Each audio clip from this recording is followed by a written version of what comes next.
Jeunesse, noblesse oblige à toutes et à tous. Bonjour et bienvenue à notre émission, notre magazine. Les jeunes s'expriment. Ça a toujours été un réel plaisir de vous savoir très nombreux devant vos postes télévisés en train de suivre. Un grand plaisir et un grand merci à tous les jeunes de partout. Vous êtes dans toutes les 26 provinces. Vous êtes ici à Kinshasa. Vous êtes à Selembao. À toute ma communauté de jeunes s'expriment. Des universités, IEC. Inukine, IFASIC, ma communauté, merci de suivre l'émission, merci de partager nos programmes et merci également pour cette attention particulière que vous accordez à la télévision et surtout à cette nouvelle rubrique que nous venons d'intégrer dans votre émission Je s'exprime, confession citoyenne. Un grand merci à vous. Et aujourd'hui, comme à l'accoutumée, nous n'allons pas et nous ne délogeons pas à la règle. Nous restons dans cette même optique de pouvoir parler et s'exprimer pour des jeunes, évoquer tous les problèmes ici, toutes les questions sont autorisées. Nous parlons politique, nous parlons économie, nous parlons jeunesse sur toutes ces dimensions et sans embâche. Pour aujourd'hui, nous recevons le président national du Conseil national de la jeunesse, non, du Parlement plutôt, des jeunes, Hissène Ndala, qui est avec nous sur ce plateau. Avec nous, nous allons évoquer les questions liées à l'actualité. Nous parlons, n'est-ce pas, du changement de la Constitution, ça parle, ça fait jaser de partout. Nous parlons du dialogue qui pointe, n'est-ce pas, à l'horizon, quelle est la position du Parlement de la jeunesse. Quant à ce, nous parlerons de toutes les actions qui sont menées ici à Kinshasa et ailleurs pour le bien de la jeunesse congolaise. Sans plus tarder, j'aimerais présenter mon invité du jour, M. Hissène Ndala, cher honorable président. Bonjour et bienvenue. Bonjour et merci, cher Renos. C'est un plaisir de retrouver une fois de plus votre beau plateau.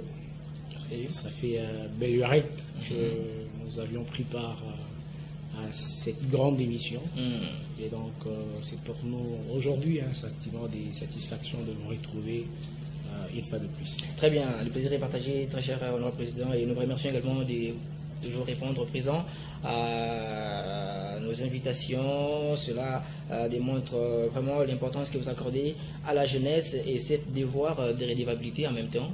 De rendre toujours compte à ceux pour qui vous travaillez. Alors, honorable président, j'aimerais que nous entrions directement dans l'actualité. Les temps nous est imparti, il y a tellement de matière à aborder. Nous allons commencer, n'est-ce pas, par les débats, l'actualité sur le dialogue national.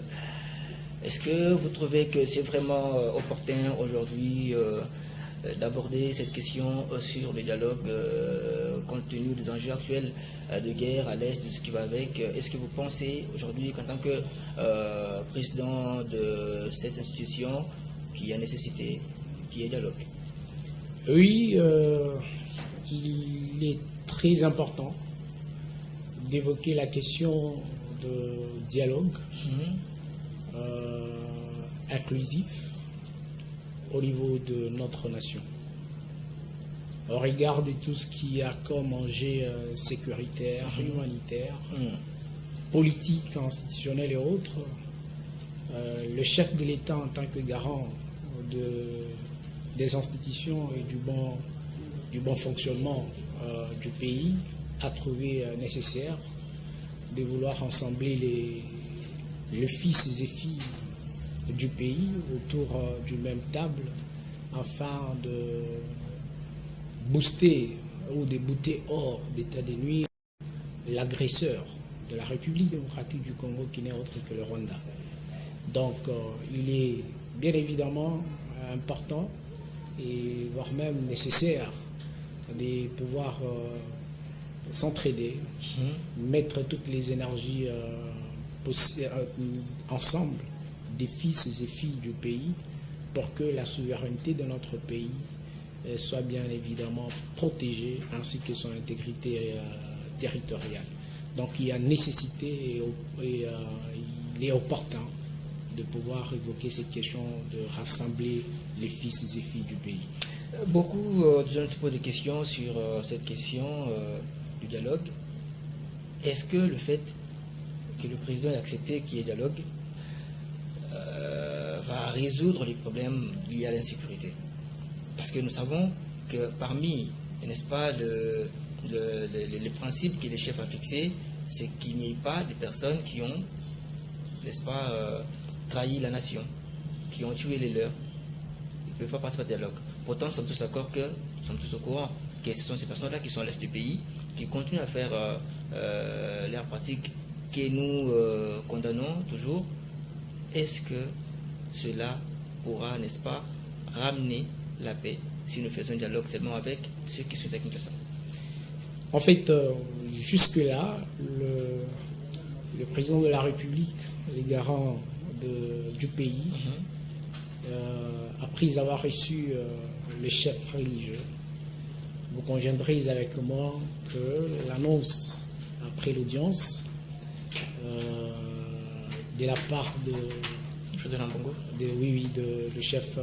chef religieux, les modalités des participants, la tenue. Réellement, que si à ces dialogues, nous pouvons retrouver carrément la paix, étant donné que ceux qui occupent l'Est, on dit bien qu'il y a des Congolais soutenus par, n'est-ce pas, le Rwanda, mais est-ce que si ces Congolais sont exclus de ces dialogues dits inclusifs, pouvons-nous vraiment s'attendre à une paix durable? En fait, c'est ça même les attentes de ces dialogues. C'est pour que notre pays recouvre sa paix. C'est la première des choses. Vous savez, le président de la République, c'est un homme de paix. Il a engagé notre pays dans plusieurs pourparlers afin que le pays recouvre sa paix, comme il se doit. Alors, nous avons besoin d'une paix durable. Et la convocation prochaine de ces dialogues national inclusifs permettra à ce que toutes les intelligences du pays s'asseyent et réfléchissent dans la mesure du possible comment on peut préserver la souveraineté de notre pays, sauvegarder l'intégrité territoriale et que le pays se redresse comme il se doit. Donc tous ceux qui vont participer à ces dialogues national inclusifs vont mûrir leurs réflexions, contribuer et soumettre au chef de l'État tout ce qu'il y a comme proposition nécessaire afin que le pays se redresse, le pays recouvre sa paix. Et quelles peuvent être bien sûr les contributions de la jeunesse en dialogue? Est-ce que nous avons aussi une place autour de ces échanges, débats qui se passent autour de ce dialogue? Est-ce que nous avons une place si on lance, n'est-ce pas, les invitations aux parties prenantes? Est-ce que nous avons une parole là-dedans? Il n'y a pas de question de savoir si on a une place ou pas. C'est déjà un acquis pour la jeunesse. Donc les jeunes sont censés prendre part à toutes ces discussions à caractère national. Ils sont censés prendre part, mais les décideurs peuvent aussi... Au regard des dispositions, par exemple, de la résolution 2250 du Conseil de sécurité des Nations Unies, qui recommande à ce que les États puissent associer les jeunes dans tout le processus de règlement des différends. Et si vous regardez bien le pilier de la résolution 2250, on demande à ce qu'il y ait une participation active des jeunes. Alors, nous, en tant que jeunes de la République démocratique du Congo, au regard même de notre force sur le plan démographique, donc vous êtes tout à fait d'accord avec moi que nous représentons la majorité de la population congolaise. Donc nous sommes à la fois victimes et aussi acteurs de tout ce qui a comme déstabilité, défis, enjeux et autres. Donc nous avons une part très importante à ces discussions à caractère national. Qui seront donc ces représentants de jeunes dans ce dialogue? En fait, jusque-là, on n'a pas encore établi. Non, je demande votre avis. Oui, jusque-là, donc je suis en train d'y arriver. On n'a pas encore établi les modalités des participants. Mais déjà, il y a des structures qui représentent la jeunesse, entre autres le Parlement des jeunes. Il y a nos amis du Conseil, nous avons nos amis de l'ambassade, nous avons plusieurs structures institutionnelles qui regorge à son sein des leaders d'organisations, associations et mouvements des jeunes, et répandus sur l'ensemble du territoire national. C'est comme le Parlement des jeunes. Le Parlement des jeunes est constitué des leaders d'associations, organisations et mouvements des jeunes. Et il est répandu sur l'ensemble du territoire national. Donc il est à proximité avec la jeunesse, en proximité régulière avec la population, vous voyez, et il est à tout moment à l'écoute de cette population. Donc nous portons déjà à un certain moment les besoins des jeunes, et il sera important lors de ces assises que nous puissions transmettre fidèlement ces desiderata ou ces aspirations de jeunes dans cette discussion, de grande envergure qui va devoir avoir lieu au niveau du pays. Honorable Président, ça va bientôt faire des ans que l'Est du pays est occupé par des rebelles. Est-ce que vous avez souvent des préoccupations de jeunes de ces contrées qui vous donnent, n'est-ce pas, l'actualité de ce qui se passe? Est-ce que sont-ils heureux? Est-ce que vous-même vous vous préoccupez de leur état, leurs études, la paix? Est-ce ils vivent comme ceux de Kinshasa ou pas? En fait, je voudrais vous rappeler une chose, que les questions de paix au niveau de l'Est de notre pays ont toujours été portées par le Parlement des jeunes depuis bien longtemps. Depuis bien longtemps, nous avons nos collègues, jeunes parlementaires, avec qui nous échangeons. Certains ont fui les zones occupées par les rebelles. Ils sont aujourd'hui à Béni. Nous les recevons ici à Kinshasa. Et il n'y a pas longtemps, c'est hier, j'ai reçu une délégation de jeunes venus fraîchement du nord et du sud Kivu, me présenter leur mémorandum, parlant bien évidemment de la question des sécurités au niveau de l'Est. Et ces recommandations-là vont être portées aux plus hautes instances décisionnelles du pays. Donc pour vous dire que... Vous attendez qu'ils viennent vers vous ou quotidiennement vous vous posez des questions sur la vie des citoyens?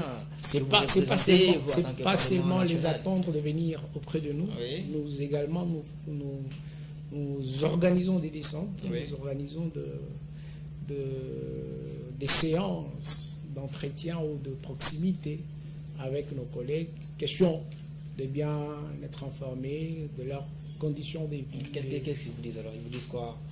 Non, la situation est tellement délicate. Vous le savez très bien, ils ne sont pas très bien portants comme les jeunes qui vivent ici à Kinshasa.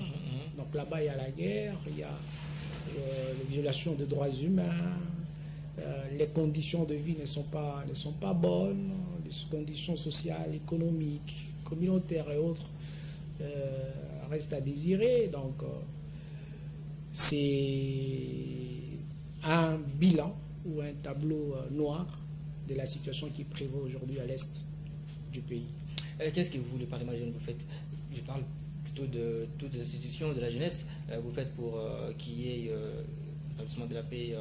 Nous avons eu à organiser à maintes reprises différentes conférences, forums, récemment au siège de la représentation des Nations Unies, donc de la mission de représentation des Nations Unies en RDC. Nous avons tenu un forum de haut niveau et des plaidoyers pour la participation des jeunes dans le processus de paix. Donc, nous avons eu à recueillir les avis des jeunes, et il y avait les représentants des différentes institutions, entre autres l'Assemblée nationale qui était représentée par les rapporteurs du bureau, l'honorable Jacques Njoli. Il y a l'Union européenne et l'Union africaine qui a aussi pris part à ces assises. Donc nous faisons de notre mieux pour rapprocher les décideurs ainsi que les jeunes. Que les décideurs écoutent de leur propre... qu'ils écoutent les avis ou les desiderata de ces jeunes-là. Au final? Mais au final, on les transmet aux décideurs. C'est le décideur maintenant de pouvoir mettre en exergue toutes les recommandations. Mais quel moyen de pression vous avez en tant qu'institution de la jeunesse à partir du moment où vous trouvez que en dehors les du Desiderata plaidoyer, en dehors du plaidoyer, en dehors du plaidoyer que nous faisons, nous organisons au regard des assignations qui nous ont été fixées par l'État congolais de faire le monitoring, faire le suivi. Les suivis de toutes les recommandations qui ont été déposées auprès des décideurs. C'est comme ça, des suivis en suivi. Nous faisons des suivis. Nous faisons des suivis, nous continuons à faire. Non, c'est pas que les temps passent. Oui, oui. Et ils prennent en considération ce que les jeunes leur donnent comme desiderata. Dans la pratique, on ne le voit pas. Non, c'est ce que vous pouvez peut-être... C'est les jeunes qui le disent. Non, il y a des faits palpables, des questions qui ont été déposées auprès des décideurs, et les décideurs sont parvenus à trouver des pistes de solutions à toutes ces questions. Non, mais dans quel problème? Parfois pas seulement de sécurité, dans quel problème où les gens sont venus déposer leur desiderata, leur mémorandum, et vous avez déposé auprès des décideurs. Il y a par exemple la question de l'employabilité des jeunes. Nous avons reçu beaucoup de plaintes des jeunes selon lesquelles il n'y a pas assez d'emplois.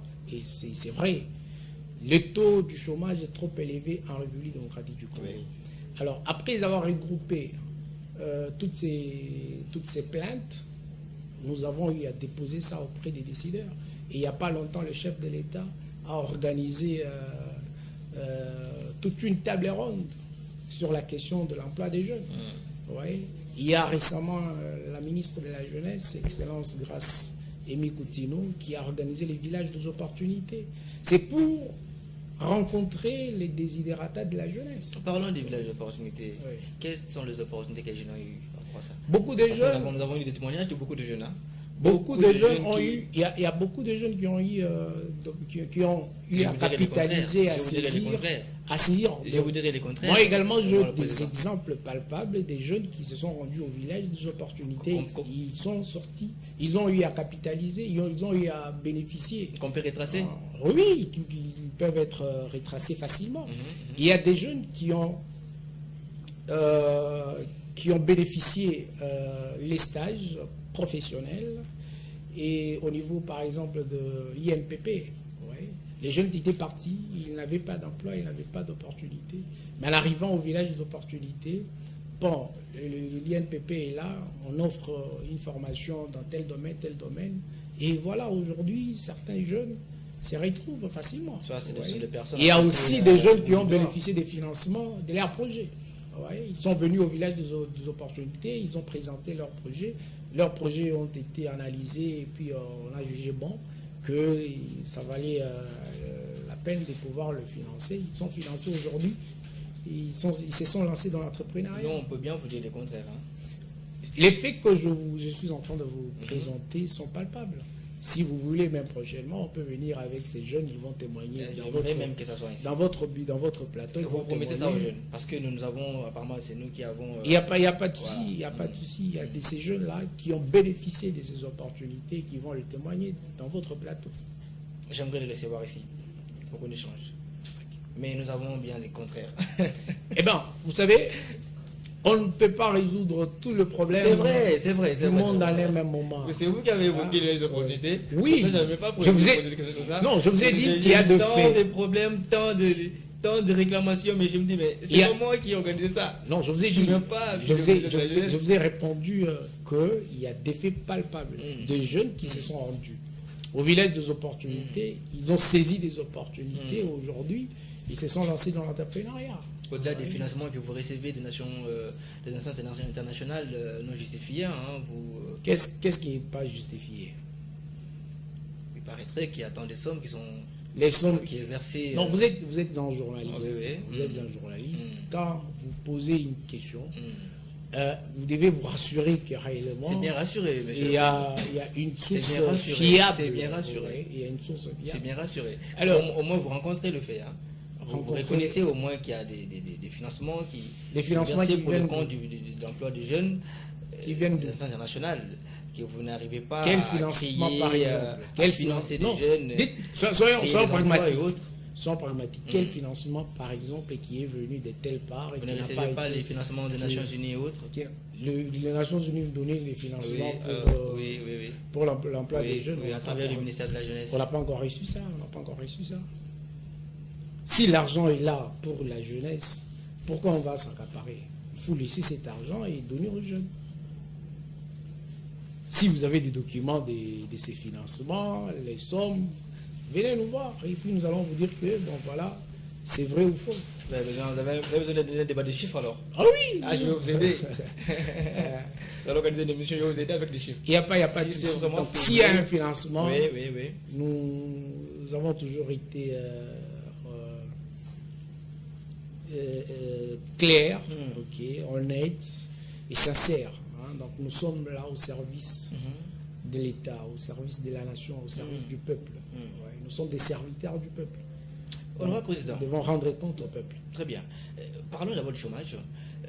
C'est aujourd'hui, c'est parmi les 6 axes prioritaires du chef de l'État, lutter contre le chômage et chercher à ce que les jeunes aient de l'emploi et soient occupés. Pensez-vous que ça sera vraiment possible dans les nombres d'années qui lui restent de pouvoir lutter contre le chômage et que tous les jeunes, bon pas tous, mais que la majorité au moins ait l'emploi, peut-être que c'est dans sa vision, et l'accompagnement aussi de sa vision de la part des instances qui compétentes à accompagner cette vision.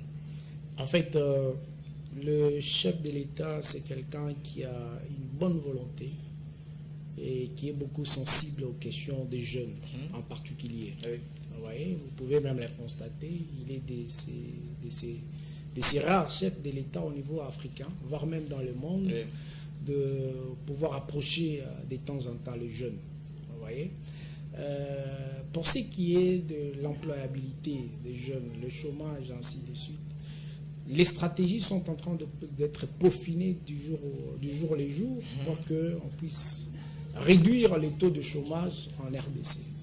C'est vrai, le cadre macroéconomique ne sera pas, on ne pourra pas remplir ou parvenir à atteindre tous les objectifs du cadre macroéconomique, mais on fait de notre mieux, que le gouvernement fait de son mieux pour quand même réduire les taux.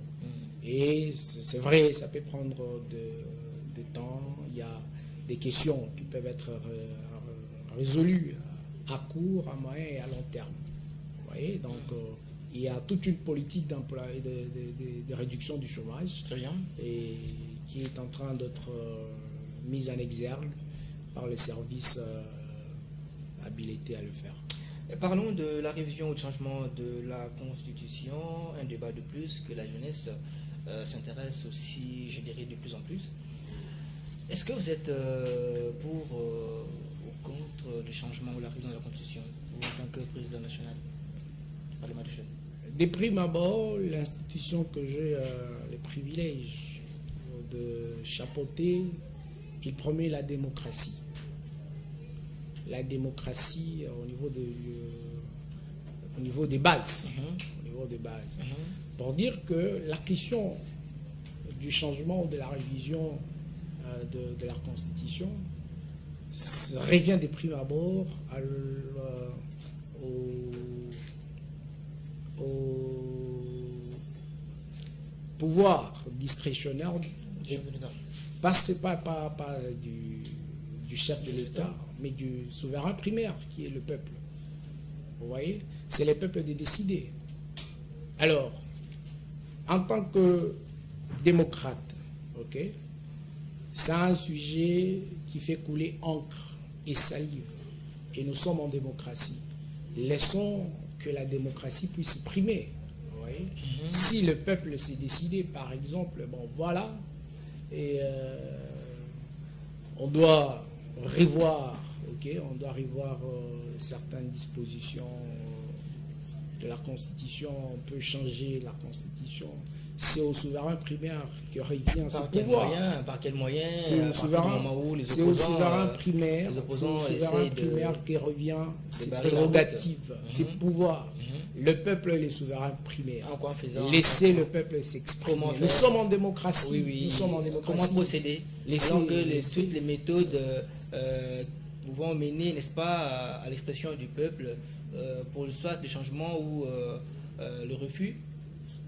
Il y a les représentants d'abord, il y a les représentants du peuple qui ont eu le mandat du peuple, ok, et qui sont en étroite communion avec ces peuples.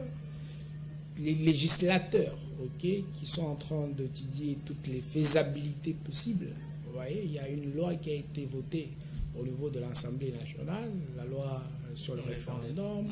Il y a le Sénat qui a eu à revoir la même loi. La même loi a été déposée et puis là c'est au niveau de la Cour constitutionnelle. Laissons le temps, autant, ok, que toutes les dispositions nécessaires qui permettraient à ce que le peuple puisse s'exprimer par telle ou telle voie soient faites et ça sera fait. Et l'opposition n'est pas d'accord? Ben, c'est tout à fait normal. C'est tout à fait normal que certaines ou une frange de la population conçoive aussi de sa manière.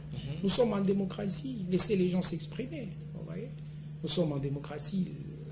Acceptons que chaque frange ou chaque groupe, chaque couche sociale de la population, de la politique, ainsi de suite, de la communauté, du pays, puisse s'exprimer de sa manière. Et c'est la voix de la majorité qui doit aussi l'emporter. C'est ça, c'est le principe de la démocratie. À tout écraser pour dire non au changement de la Constitution. Est-ce qu'on peut accepter que tout soit cassé justement pour qu'on y arrive? Parce que quand vous dites que c'est l'expression du peuple, les opposants disent qu'ils ont le peuple. Nous sommes là dans un jeu de mots. C'est au souverain primaire. Qui est le peuple? Qui est le peuple qui a le pouvoir final. Vous voyez, c'est au peuple de pouvoir décider. Alors, laissez le peuple décider, ok, de son avenir. Parce que ça touche l'avenir de ces peuples. Personnellement, vous êtes pour ou contre? Je suis un peuple. Vous voyez? Exprimez-vous. Vous êtes citoyen comme moi. Oui. Nous sommes tous des peuples. Oui. Vous voyez? Oui. La question d'actualité, donc nous parlons de la vision, ok, de notre avenir. C'est quoi l'avenir du pays? C'est quoi l'avenir du peuple? Alors, en tant que peuple, nous allons continuer à réfléchir pour que notre État puisse continuer sur les bonnes bases. La question, non, le président, vous êtes pour ou contre le changement de la Constitution, vous personnellement? Vous avez une grande institution de la jeunesse, hein? Oui. Les jeunes ont besoin de connaître votre avis quant à ça. Vous personnellement, vous êtes pour ou contre? Être pour ou contre, c'est vous dire clairement. Okay, vous refusez de répondre à la question. Non, c'est pas que je refuse. C'est pas que je refuse. Voilà. Je suis un représentant des jeunes. Vous voyez. C'est avec les jeunes qu'on nous discutons matin, midi, soir. Vous voyez. Pour les changements, oui. Il n'y a pas à se voiler des faces. Vous voyez. Il y a certaines dispositions qui nécessitent d'être révisées, d'être échangées. Vous voyez. Alors, je suis une voix parmi tant d'autres. Très bien. Il faut écouter d'autres voix. Mais je suis partant, que ce soit pour la révision, que ce soit pour les changements, mais que cela soit pour l'intérêt de la nation. Très bien. Alors, je n'aimerais pas, puisque vous êtes pour, je n'aimerais pas que nous puissions entrer dans un débat juridique, évoquer des articles, mais de manière concrète. Qui est-ce qui doit être changé dans la Constitution? Pour l'intérêt de la jeunesse. Il y a beaucoup de choses, D'ailleurs, en tant que porte-voix des jeunes, dans le cadre de révision des réformes constitutionnelles, vous verrez qu'il n'y a pas beaucoup d'articles dans notre Constitution qui parlent en faveur de la jeunesse. Il n'y a que, je crois, l'article 42 qui parle sur la protection des jeunes. Vous voyez, et pourtant, les jeunes ne sont pas seulement appelés à être protégés, mais ils doivent être associés dans la gouvernance, ainsi de suite. Donc, nous sommes en train de faire un effort pour que, si l'occasion se permettait, que les jeunes, les questions des jeunes soient clairement abordées dans le nouvelle réforme, et ça permettra à ce que, en tant qu'une grande frange de la population, nous puissions bien évidemment nous retrouver comme il se doit. Si vous avez l'opportunité de placer un article, ça serait lequel? S'il faut placer un article, il sera question d'impliquer les jeunes dans la gouvernance, dans la gouvernance, faire participer. Vous êtes déjà là? Dans la gouvernance, il faut voir le quota, il faut voir le pourcentage. Vous voyez, il faut voir le pourcentage des jeunes qui sont dans la gouvernance. Donc sur le plan démographique, nous sommes majoritaires. Les jeunes représentent plus ou moins 65% de la population congolaise. Donc ce qui est évident est que les jeunes doivent avoir une part importante dans toutes les décisions qui sont prises pour l'avenir du pays. Et donc, je comprends bien, vous êtes parmi ceux qui plaident ou qui militent pour une nouvelle classe politique. Ah oui, nous sommes parmi ceux qui élèvent leur voix pour que les jeunes ou les nouvelles générations puissent bien évidemment participer à la gouvernance du pays. Nous avons vu beaucoup d'abus, des erreurs commises par nos aînés. Alors il est important d'associer les jeunes et de revoir la classe politique et rajeunir cette classe politique pour l'intérêt supérieur de notre pays. Vous avez déjà entendu parler, des aînés, nos parents et tout, qui traitent cette génération de sans-avenir. Alors que vous recommandez à ce que cette génération qui traite de sans-avenir puisse un jour gérer le pays. N'est-ce pas un scandale qu'on veut créer? C'est pas un scandale, Vous savez, un bon parent, c'est celui qui fait en sorte que l'enfant qu'il a engendré puisse les dépasser. Ouais. Vous voyez? Vous ne ferez pas tout pour vos enfants. À un certain moment, il faut responsabiliser les enfants. Vous voyez? Responsabiliser les enfants et vous aurez la garantie d'un bon avenir. C'est ce que nous demandons. Nous demandons aujourd'hui à nos aînés, nous demandons aujourd'hui à tous ceux qui nous ont précédés. À un certain moment, les jeunes sont conscients, ils sont aptes, ils sont capables à pouvoir régler certaines questions qui leur incombent. Est-ce que nous sommes prêts? Ah oui, il y a beaucoup de jeunes qui sont prêts. Très bien. Parlons diplomatie. On vous voit un peu partout, à l'extérieur du pays, à l'international, plaider pour la jeunesse congolaise. Est-ce que nous pouvons savoir pourquoi partez-vous dans ces instances et quelles sont les retombées en fait, la jeunesse que nous sommes? Nous avons fait un constat amer à un moment que les jeunes de la République démocratique du Congo n'étaient pas représentés suffisamment dans des forums internationaux, des rencontres à caractère international, régional et international. Alors nous avons développé une politique de porter la voix de la jeunesse congolaise au niveau international. Et c'est ce que nous sommes en train de faire. Là, nous saluons d'ailleurs le ministère des tutelles qui nous accompagne dans toutes les rencontres, tout ce que nous faisons pour porter haut la voix de la jeunesse congolaise. Alors, il y a certains pays mal intentionnés, quand ils remarquent qu'il n'y a pas la présence des jeunes, des délégations congolaises, ces gens-là se font passer pour le représentant de la RDC. Alors, et donc ça a été le cas depuis bien longtemps?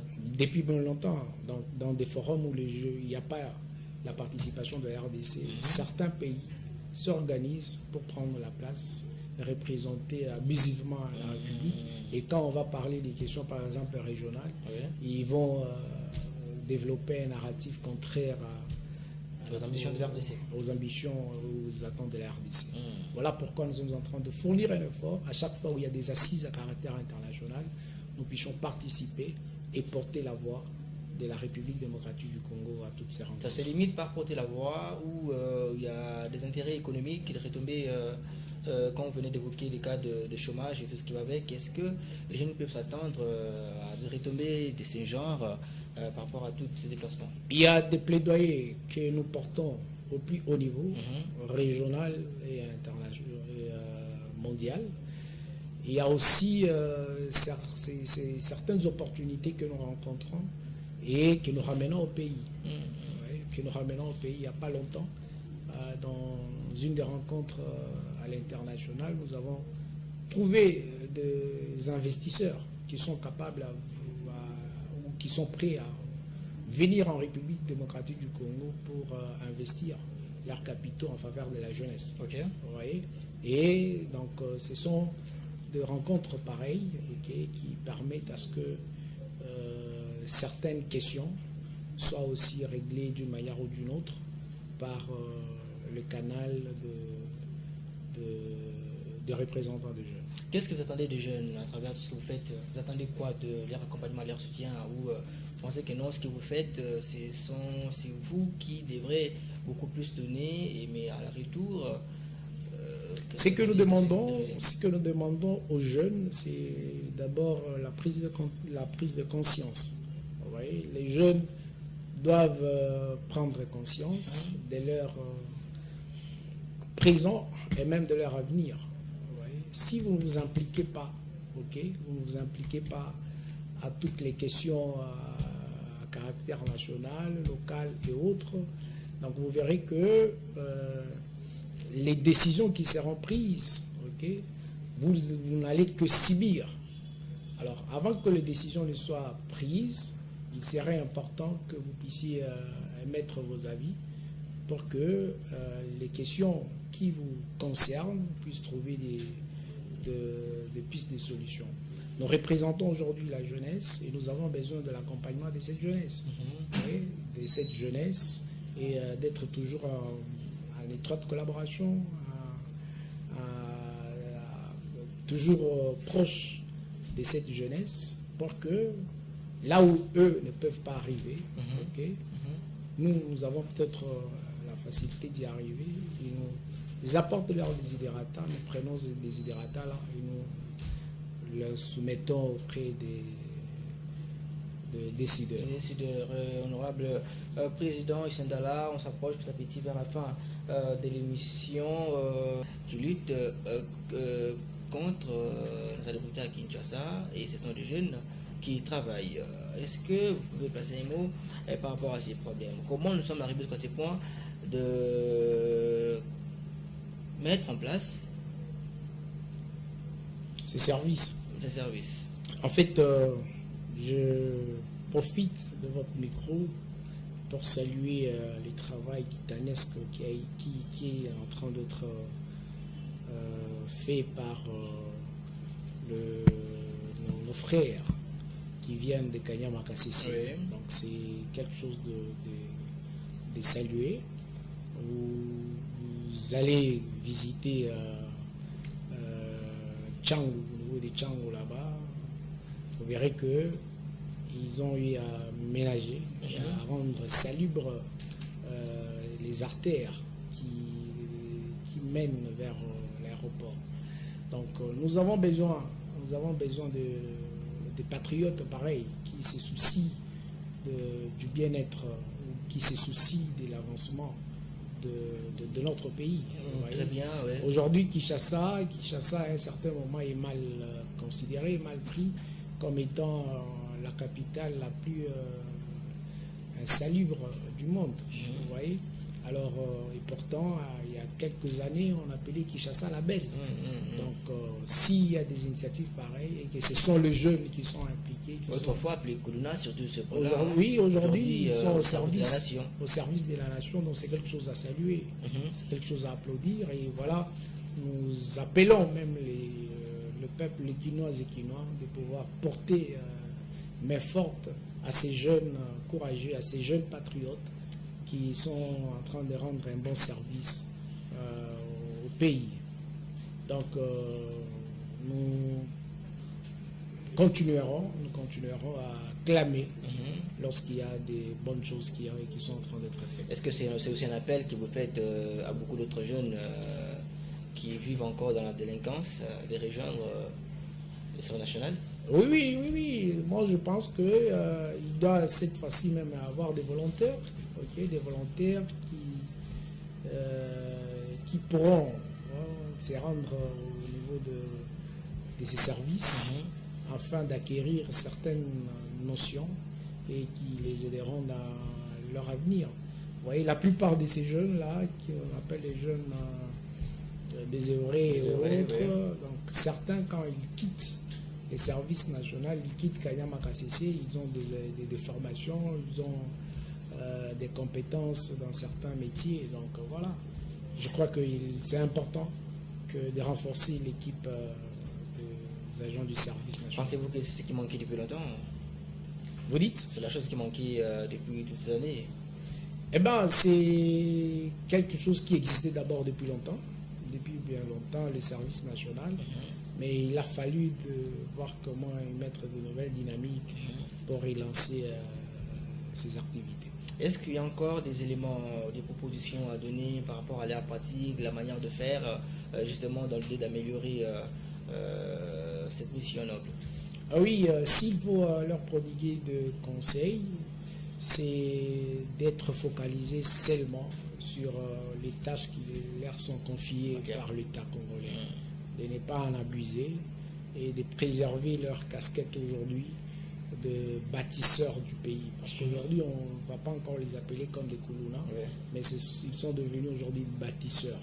Ouais, les gens qui contribuent au développement du pays, qui contribuent au redressement du pays, qui contribuent à rendre salubres les artères de la ville de Kinshasa. Et si vous rendez à Kanyama KCC, ils ont eu à produire beaucoup de choses, des bancs, et beaucoup de bancs, des maïs, et ainsi de suite. Donc ils sont devenus aujourd'hui utiles à l'État, utiles à la nation. Mais donc, quand vous savez qu'ils ne pourront pas y arriver sans le soutien des Kinois et Kinoises. Bon, voilà. Est-ce que nous sommes prêts à les accompagner dans cette mission? Voilà pourquoi je l'ai dit il n'y a pas longtemps, que nous, en tant que Kinoises et Kinoises, nous sommes appelés à prêter main forte, à prêter main forte à ce qu'ils sont en train de faire. Aussi à changer notre mentalité. Ne pas jeter. Vous avez bu de l'eau, vous avez bu votre canette et vous prenez, vous jetez ça en cours de route. C'est pas civique. Donc on doit éveiller ces caractères civiques, ces caractères patriotiques dans le chef de la population congolaise, de manière générale et quinoise en particulier. Très bien, toujours dans ce cadre du changement de mentalité des Congolais et des Quinois, nous avons instauré une nouvelle rubrique dans cette émission, je s'exprime, qui s'appelle Confession citoyenne. Tonton Pati, générique.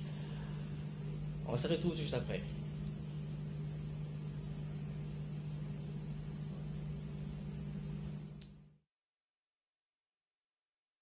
Prépare-nous le générique de cette nouvelle rubrique dénommée Confession patriotique et on se retrouve tout juste après.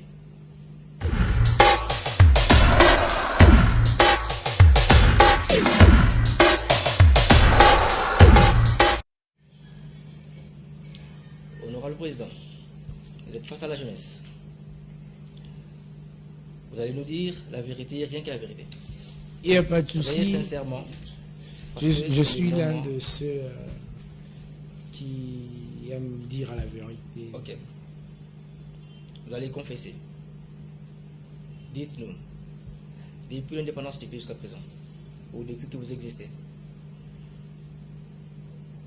vous avez remarqué, constaté la progression ou la régression de l'RDC? Depuis l'indépendance du pays jusqu'à aujourd'hui, dire qu'il n'y a pas progression, donc c'est être faux. C'est être faux avec soi-même, avec sa conscience et même devant tout le public. La RDC de 1960, ce n'est pas la RDC de 2026. Il y a plusieurs choses qui se sont transformées ainsi de suite. Très bien. Si nous avons progressé, pouvons-nous savoir cet acte-là quotidien que vous avez toujours commis et qui a aidé, contribué, n'est-ce pas, à cette progression, vous personnellement? Que ce soit aujourd'hui, hier, dans les temps, quand vous étiez encore plus jeune, adolescent et tout. Oui, il y a beaucoup de changements, Vous personnellement, que vous avez commis, les actes que vous avez commis personnellement qui ont contribué à ces changements, vous personnellement. Oui, les actes que j'ai pu poser, contribuer efficacement au changement de la République, c'est d'abord dans les secteurs, le secteur dans lequel je suis en train d'évoluer, au Parlement des jeunes. Nous faisons au quotidien un travail titanesque qui consiste à porter haut la voix de la jeunesse congolaise auprès des décideurs. Donc c'est déjà un apport très capital. Là où un jeune, par exemple,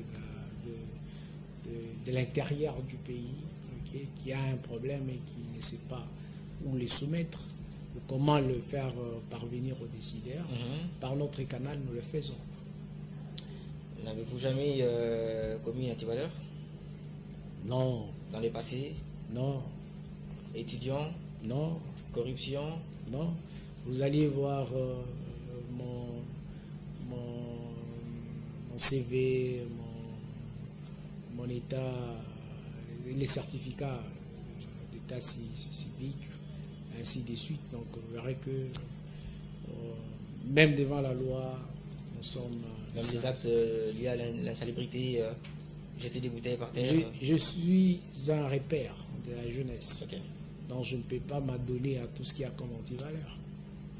Il y a beaucoup de jeunes qui nous prennent pour référence, repère, modèle, et nous fournissons du jour au lendemain un effort pour garder S'il y a un acte pour lequel vous regrettez d'avoir commis, c'est lequel?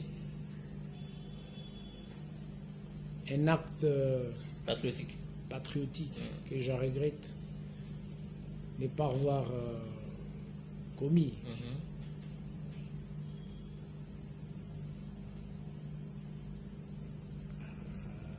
Qu'est-ce que je regrette? Ben voilà, si je me rappelle... Vous avez le temps de réfléchir en tout cas. Je me rappelle... Soyez honnête et sincère avec nous.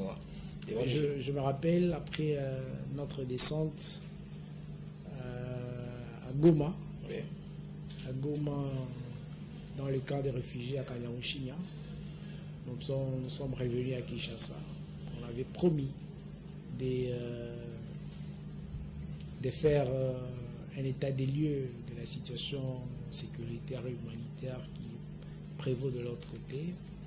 Oui, nous l'avons fait, mais pas en entièreté ou en totalité. Vous regrettez sincèrement? Oui, je regrette de ne pas arriver à le faire en totalité, c'est-à-dire à rencontrer toutes les autorités qui étaient censées être impliquées dans cette démarche de plaidoyer. Et donc le travail n'était pas bien fait? Le travail était fait partiellement bien évidemment, mais pas en totalité.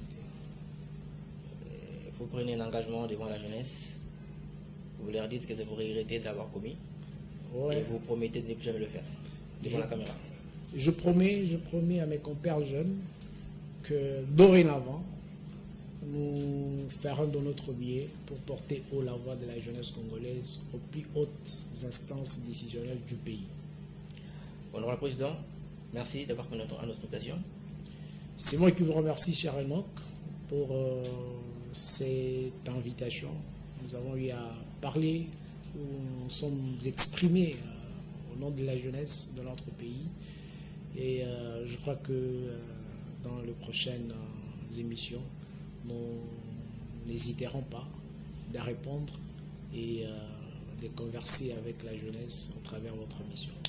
Très bien, merci Honorable Président, merci pour cette marque de confiance que vous accordez à cette émission de la jeunesse, le plateau qui fait parler de la jeunesse, le plateau qui s'exprime. C'est ici, vous nous aimez, on vous aime beaucoup.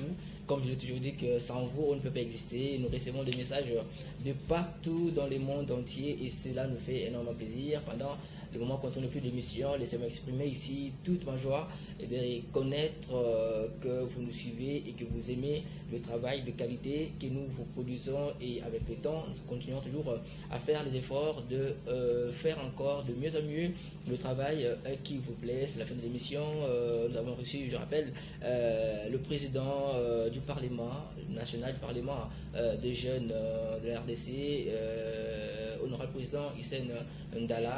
Avec lui, nous avons évoqué les questions de l'actualité. Nous avons parlé du chômage, d'emploi, nous avons parlé du changement de la constitution, nous avons parlé du dialogue qui pointe à l'horizon, et ces réponses, vous avez entendu. Suivez la réduction de l'émission demain dimanche à partir des 10h sur 10e rue télévision. Et remercie à la grande équipe technique qui nous a tenu, n'est-ce pas, compagnie. À la régie, il y avait Tonton Pati Salé. Merci pour cette d'avoir servi la jeunesse. Merci également à Moros Andemia, et il y avait également voilà, notre directeur des programmes Dédoné Masunda, et à mon directeur, mon DG, papa Jean-Pierre Kambaï. Merci pour cette marque de confiance que vous continuez à révéler pour la jeunesse que nous sommes. C'est la fin de l'émission.